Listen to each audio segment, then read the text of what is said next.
morning. Welcome, everyone. Thanks for coming out. I know we overlap with a keynote, so I appreciate you making time to come out and see our talk. My name is Michael Elder, and I'm here today with Shikha. We're going to talk to you about the 7 missing factors for production applications. So thinking about what is it beyond 12-factor applications that you need in order to run Kubernetes in production. So when you think about what's required for a production application, there's a number of key factors beyond just does my code function correctly. You need to think about how secure is the application. So managing TLS certificates becomes a really important aspect. You have to think about how resilient is the application. Does it respond correctly to failure? But as you manage the application, how does it tie into the observability aspects? How do I actually measure its health? How do I ensure that it's running correctly on an ongoing basis? So we'll talk more about these factors and provide some great examples through this talk. So how many of you are already familiar with this notion of a 12-factor application? A few hands? Okay. 12-factor is a methodology, and it just says there are 12 specific practices that you should follow when you're building scalable microservices. And we'll talk about those in just a moment. But it just gives you a way of defining sort of step-by-step, here are some best practices that you want to use as you create applications. And it turns out that Kubernetes really has taken a lot of these factors into account in designing the Kubernetes API and things like deployments and stateful sets. We talked about this at KubeCon Barcelona. You can watch that recorded session where we explain the relationship of 12-factor applications to Kubernetes. And the link is an article that walks through how that lays out. But today we're going to go a little bit further. So when you look at the 12 factors, there's, well, a dozen of them, right? And they focus on many different aspects of the application. And sometimes, if you're not familiar with them, they might seem a bit overwhelming. Why do I need to do all of these different things? So let's talk about these just briefly, and then we're going to go beyond these basic factors, and we're going to look at what's missing. What are some of the best practices? And for context, Shikha and I, we work for IBM, and we build products that use Kubernetes as part of the foundation. And as we've been doing this over the last 3 or 4 years, we've identified several common practices that we think are required to run applications in production. So that's what we're going to go through in this conversation. But let's look at the basics first. With a 12-factor app, what you're really thinking about are sort of 3 parts of the life cycle. How do I write the application and manage its code? How do I deploy the application? And then how do I operate it? So if you're not familiar with 12-factor as a general set of principles, this is just a way to think about it. We'll talk through this here and break it down. But ultimately, this may give you a simple way to get that introduction to what you need to do with 12-factor apps. So, code base. When we think about the code base, we're really thinking about how do I define the application and how do I manage it? The great thing about the Kubernetes design model is that it allows you to represent everything as text. All parts of the application are code. Therefore, I can manage them with revision control, with source control. I can make it part of an automated build process.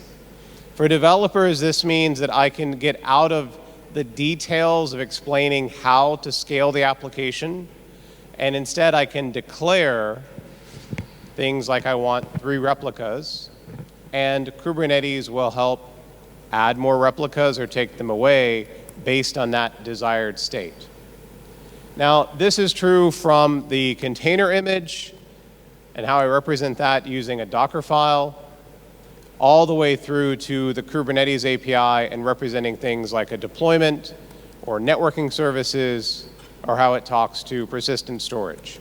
So code base, and really what you'll notice is we'll represent the factors with this sort of F number and a letter, I, two I's, et cetera, Roman numerals here. We'll represent that so that we can tie it back to 12 factors through the conversation. But ultimately, if you look at code base, the build, release, and run cycle, and development and production parity, which are 3 of those 12 factors, you can think about them really as how you manage your code. The next group of factors here is how I deploy code.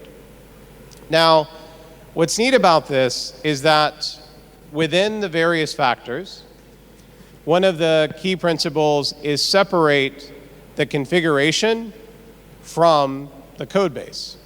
And Kubernetes introduces specific types called config map and secret, which help you manage that configuration in a way that's still declarative and can still be source controlled.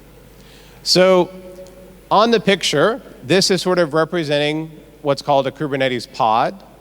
Kubernetes runs containers, 1 or more containers in the pod, and then mounts those volumes, that storage, into the pod itself. I can use a config map and I can use a secret to manage configuration outside of the pod, outside of the code base. And so my config maps or secrets for production environments versus development environments can be different. Services also become an important aspect of exposing everything in my system, every service, through port binding. So a port binding lets me get out of really, what's the way to think about this? So if I use a port binding, it gives me a very simple way of exposing any service in the system on a port. And as I wrap that service in a container, it means I can actually have multiple versions of that service running side by side, believing that they're using the same port. What we're doing is we're using network namespaces in the container to isolate its networking layer. And that becomes a very powerful principle if you were to test multiple versions side by side in the same environment. It also allows us to represent the pods, the containers, using the Linux process model, which has a lot of efficiencies for scheduling, and allows us to treat pods as things which are disposable, meaning that if they fail, it's okay, I can recover them and start new pods. So the operate factors then become sort of the next grouping, right? So we've talked about code factors, how I write code, how I manage code. We've talked about deploy factors, how I actually get that code into a running environment. And now the third group of the basics is how I operate. Now, the key thing here is what you're seeing in this picture is it's changing from one state to another. And it's demonstrating a deployment, which is a Kubernetes controller and API object, using a replica set to add or remove pods. And what's powerful is that I can simply change the text of my deployment, apply that text maybe as a developer from my command line, or as a developer using a continuous delivery pipeline as part of an automated ongoing process. Concurrency also becomes a really powerful way to really take on and establish more capacity, more subscribers, more users, more transactions. And I can use the built-in autoscalers, also part of the foundation in Kubernetes, to add or remove pods dynamically. And again, I can describe in a declarative way the policies and the descriptions that I want, and the horizontal autoscaler will add additional pods. The vertical autoscaler simply makes those pods bigger. It adds more memory, more CPU. It allows them to use more of the compute infrastructure. So what I want to do now is hand it over to Shikha, and she's going to take you through the next part of this journey. We've laid down the foundation around 12-factor apps.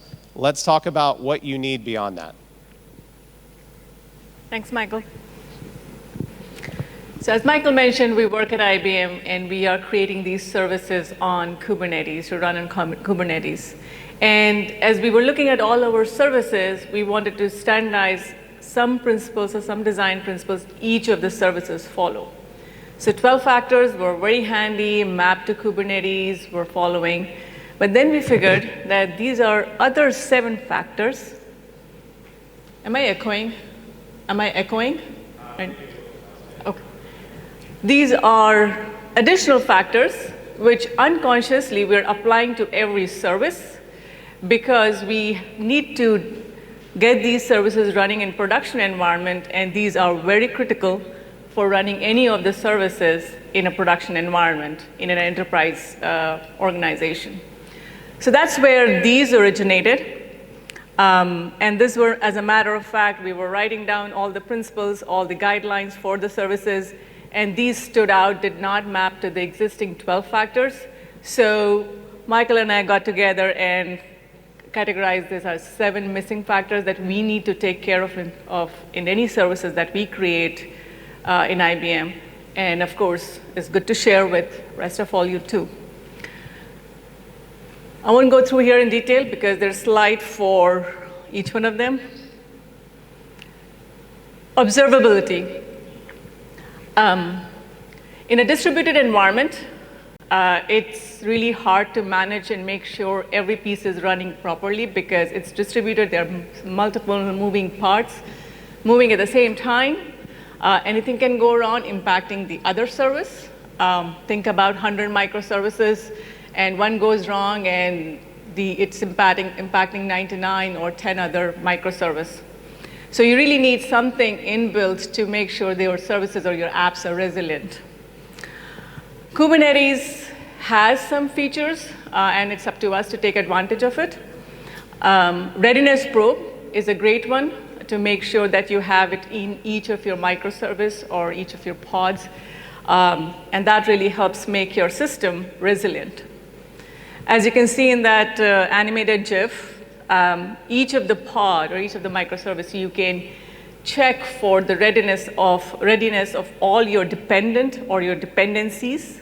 And if all your dependencies are ready, then your pod is ready. The way Kubernetes uses it is it only sends the traffic to your pod if it finds out that your pod is responding success to the readiness probe. So think about like the front end dependent on a database and a BizLogic microservice. You want to check in your front end microservice that your BizLogic is responding and your database is responding and ready as well. So that's kind of checking. One other thing that we're using this readiness probe heavily now for is as your dependencies change their versions, API versions, we want to make sure that my microservice that is dependent on other services does have API toleration. And that's what I check on the, in the readiness probe as well, to make sure I have the right APIs of the dependencies in the system before I can respond to the traffic. Liveliness probe, it's there to, Kubernetes checks for the liveliness probe, and if it's not live, it actually just replaces the pod. So it's very important to make sure that initial delay second is set right, because if your initial delay second is less than your application boot time, guess it gets into the cyclic nature and your application will have a hard time coming up. So something there to keep in mind. Well, is this enough? My application, for example, the front-end application that I described, it's dependent on, it's accepting traffic, it's doing some transactions, so I might be interested in transaction per second. That's not something that Kubernetes gives out of the box as part of the health check. So I can introduce my own metrics. I can have my node, my custom metric introduced. I can have an exporter for it, collect it in Prometheus, have a Grafana dashboard. So that's what you can use if you have Prometheus and Grafana as a monitoring system in your Kubernetes environment. In the cloud provider that we have at IBM, we do have the Grafana and Prometheus as our monitoring, out-of-the-box monitoring solution. And to help with this last use case, what we have done is we have created CRDs for the Grafana dashboard. So in production, if you're an operator and you find out that you really want few of these metrics to be monitored for these 3 mission critical applications, no problem. You can introduce your own Grafana dashboard and make sure that you can set all the thresholds and everything that you need. All right. Okay, schedulability. This is also not covered as part of the 12 factors that we could see. And here's a good example to consider when you are thinking about this. Your organization creates a Kubernetes, wants to venture into Kubernetes and sets up the Kubernetes environment, and you're the first team to pioneer an application that runs in Kubernetes. It comes up well, coded well, it's running, up and running, everything is awesome, performance is great. And another team comes in and starts to experiment. They also come up with their application, application B, it's working well, but slowly your performance, your application performance starts going down. The first thing to check is, do your pods or do your containers have the resources that it needs, the compute resources it needs? That's the first place to check, because what Kubernetes does is, if your containers do not have the request and the limits defined, request for the CPU and the memory, and limits for the CPU and memory defined for the compute resources, it just forwards it to somebody else and your application will get starved. So that's where it comes to define the resource, compute resources for your pods. Another neat thing is if you're an administrator and you're setting up your Kubernetes environment and you're having different namespaces for dev, staging, and production, you might want to allocate the resource quota for it. It's just not only the CPU limit and the memory limit you can define as resource quotas, you can also define number of pods, persistent volume claims, so on and so forth. So that really helps make sure your environment is set up right. And it's really useful in production environment if you're thinking that you're an operator and you're thinking that you're going to set this environment and have your multiple teams work in the same cluster. All right, let's go to upgradability. When applications are running in production, there's always security enhancements, feature enhancements that we have to put in that are required to be backwards compatible. It's not just that it's a new version of the application, but it fixes that you apply to the application. That's where the rolling upgrades is very handy. What that does is Kubernetes provides a really great way of, as shown in the animation here, you can introduce version 2 of your deployment. Your pod comes up, and slowly, the Kubernetes will take the service. When the whole application is up, your service will point to the new version 2 of your application. We find this very handy for applications that need fixes on regular basis, for security, for feature enhancement, for any other fixes that you can think of that goes in the production. Couple of things to keep in mind. I did not find it in the Kubernetes doc, but it's important that the max surge is defined. Max surge is one additional pod that you want to be available besides the number of replica set that you have set up. It's an important one to define there, otherwise your Kubernetes might take away, it might make less number of pods available for you. So that's an important variable to set. Max unavailable is the number of pods you want to be unavailable at any point of time when the rolling upgrades has happened. All right. Least privilege. Michael touched on the how you create your containers, trusted image from a good source, etc. This is additional. These are some additional things to keep in mind when you have the containers up and running. You want your containers to have as minimal privileges as possible, because any additional privilege is a source of attack. There is a pod security policy in Kubernetes that you can use for limiting or restricting any actions that you can allow your containers to have in your environment. Access to the host, access to the file, access to the type of volumes, etc. So that's another thing we find it useful. We also have, when you create namespace in the cloud provider that we have, when you create namespace, you can also tell Kubernetes what kind of pod security you want to apply, and that gets applied to all the pods running in that namespace.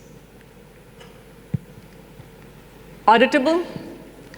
When you are working in a production environment, in an enterprise where maybe you are allowing credit transactions to happen, you definitely want each and every critical create, update, delete operations to be logged, because you never know when you have to go back and do the postmortem of all the audits that you have taken account of. Or you may have to figure out who's violating or who's not doing the right actions. So that's important from the production or enterprise application or setup point of view.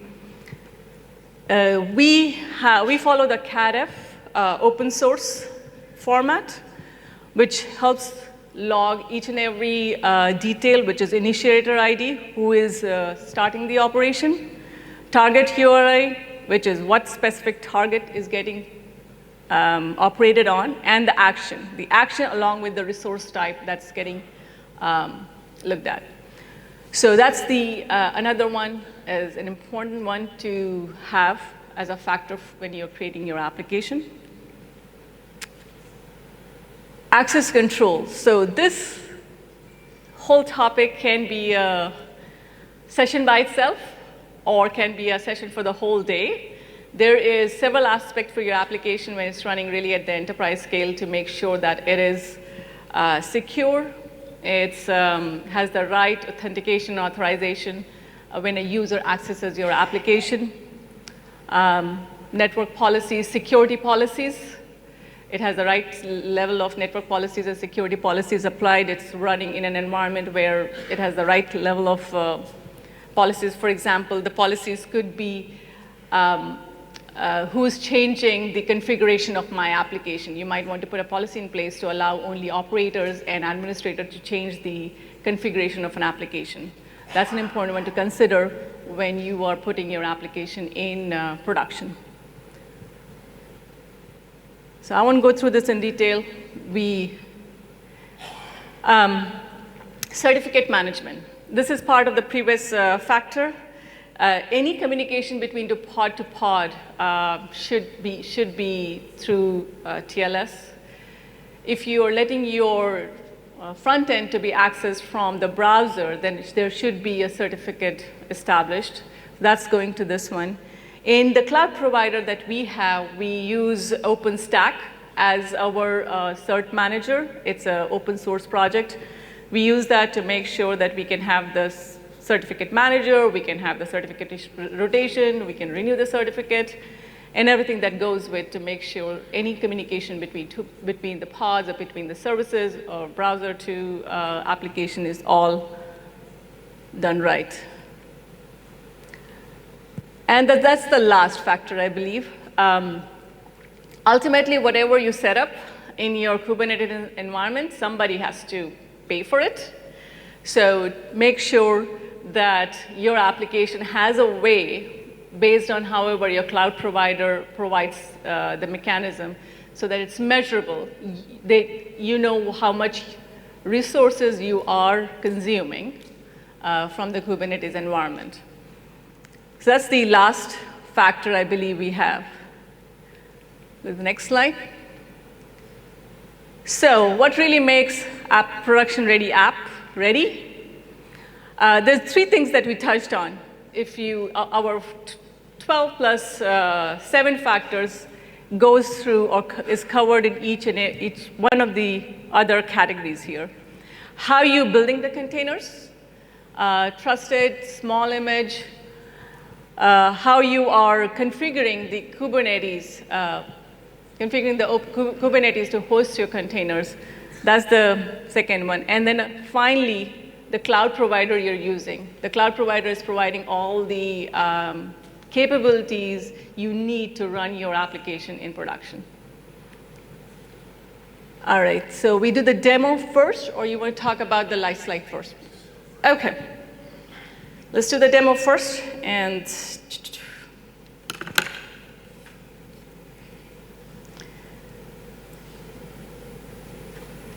so we do have, all right. We're using Michael's laptop here for the demo. So what we did here, so there's a lot of topics we touched on. I'm not sure if we can demo all the aspects of it. What we thought we could demo is creating a resource. We've already created the resource here with 3 replica sets. So let me bring that here, and let's see if it's running. OK, we still have the problem. It's not coming up yet, but we have the Nginx demo system, Nginx demo resource created. What I wanted to show here is, as we created the dashboard, let me show here, get kubectl. Let me take a step back and tell you exactly what we are trying to demo here first.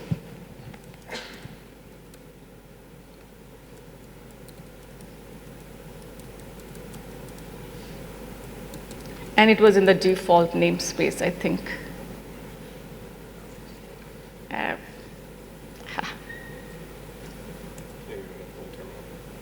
OK, I'll try one more time. I think I was missing default. So, what we are trying to demo in here is, maybe if I look here better, then I can, my eyes are not that great. What we are trying to demo here is we create the resource. I, as a production environment operator, wants to create new dashboards. What we have provided in our environment or in cloud provider is you can create, we have Grafana CRDs, so you can create the Grafana dashboards on the fly. And that's what I wanted to show here. We also have the JetStack JetStack open source project to do the, establish the mutual TLS or TLS between the services. And we were going to show that as part of this one as well. So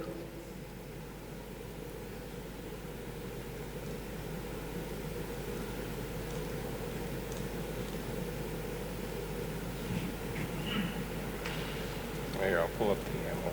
Can you, maybe let's talk through the YAML. OK, let's talk through the YAML first.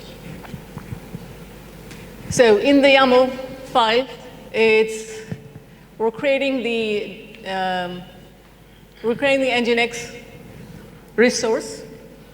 The important things that we talked about, the number of replicas, we have 3. Then the type is rolling update. And the 2 fields that are, 2 parameters that are important is maximum surge and maximum unavailable.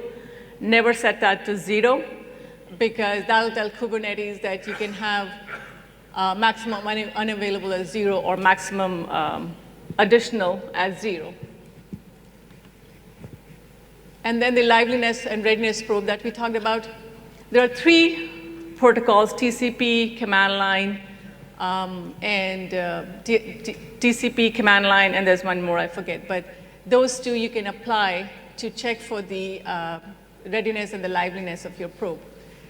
Path is important. That's what you use for enabling or putting down all your health checks, where you're checking or for your dependencies, if your dependencies are ready or not. Path is /readiness. And then here is the important one, where when you are doing your TLS setup, or you're making sure all your communication is through a certificate, you want to make sure that you have your certificate authority in place. You have your certificate authority in place. You have issuer in place. You've registered your certificate to the certificate manager, and you do have your certificate mounted to get you the secrets, and you apply your secrets, you use your secrets in your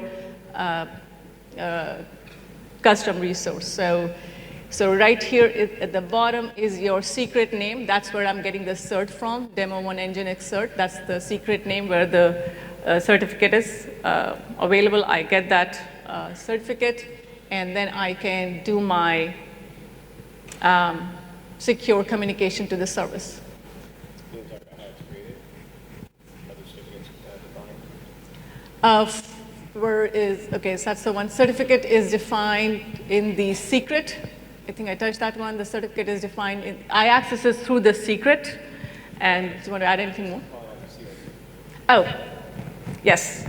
So just like we have the Grafana dashboard as the CRDs we talk about, any custom resources we are bringing in or any new resources that we are bringing in so that applications can take advantage of is all through CRDs. So Grafana dashboard is a CRD. Certificates is through CRD. You can see all the, you can introduce your own CR for that CRD. And that's the certificate. Certificate is in the same boat.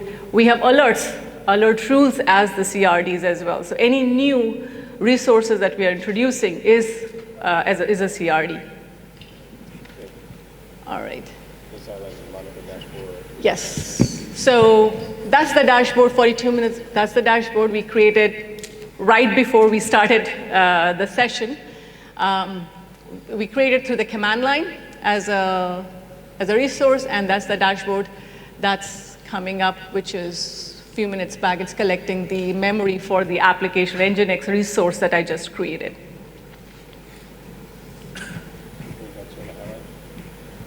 I think that's kind of I think the key thing we wanted to really kind of walk through is just showing all of these different characteristics, from the 12 factors to the 7 missing factors, are things that typically can be represented as source code and leveraging this powerful Kubernetes programming model to address all of these application needs. In terms of some of the things I'll leave you with to think about, just a quick highlight. As we think about managing one cluster, the next problem really becomes, how do I manage many clusters? So I'd invite you to take a look at some of the things we're doing with our multi-cloud manager. This actually brings a language to deploy and manage applications using the application SIG, CRD, and then also brings a policy language to manage security while also providing visibility of the health of applications and the readiness of these clusters for compliance. And then a few additional resources. The 3 titles that you see here are articles on Medium. These kind of go into more detail. The 12-factor base example, this 7 missing factor, which has really been the core of this talk, some additional guidance on readiness probes, and myself and a few other folks from IBM co-authored a book around Kubernetes just to highlight some of the introductions, how to run applications, how to run clusters, and you can download a free copy from that link if you'd like. And with that, we're, I think, almost at time, so maybe we'll take questions up here if there are any questions if you want to hang out. And if I can gently maybe request, if you're open to it, I'd love to get a quick selfie before we close. Is that okay with everyone? All right. So Shikha, you want to jump in with me real quick? Yeah. And maybe on the count of 3, if we can say Kubernetes. All right. all right.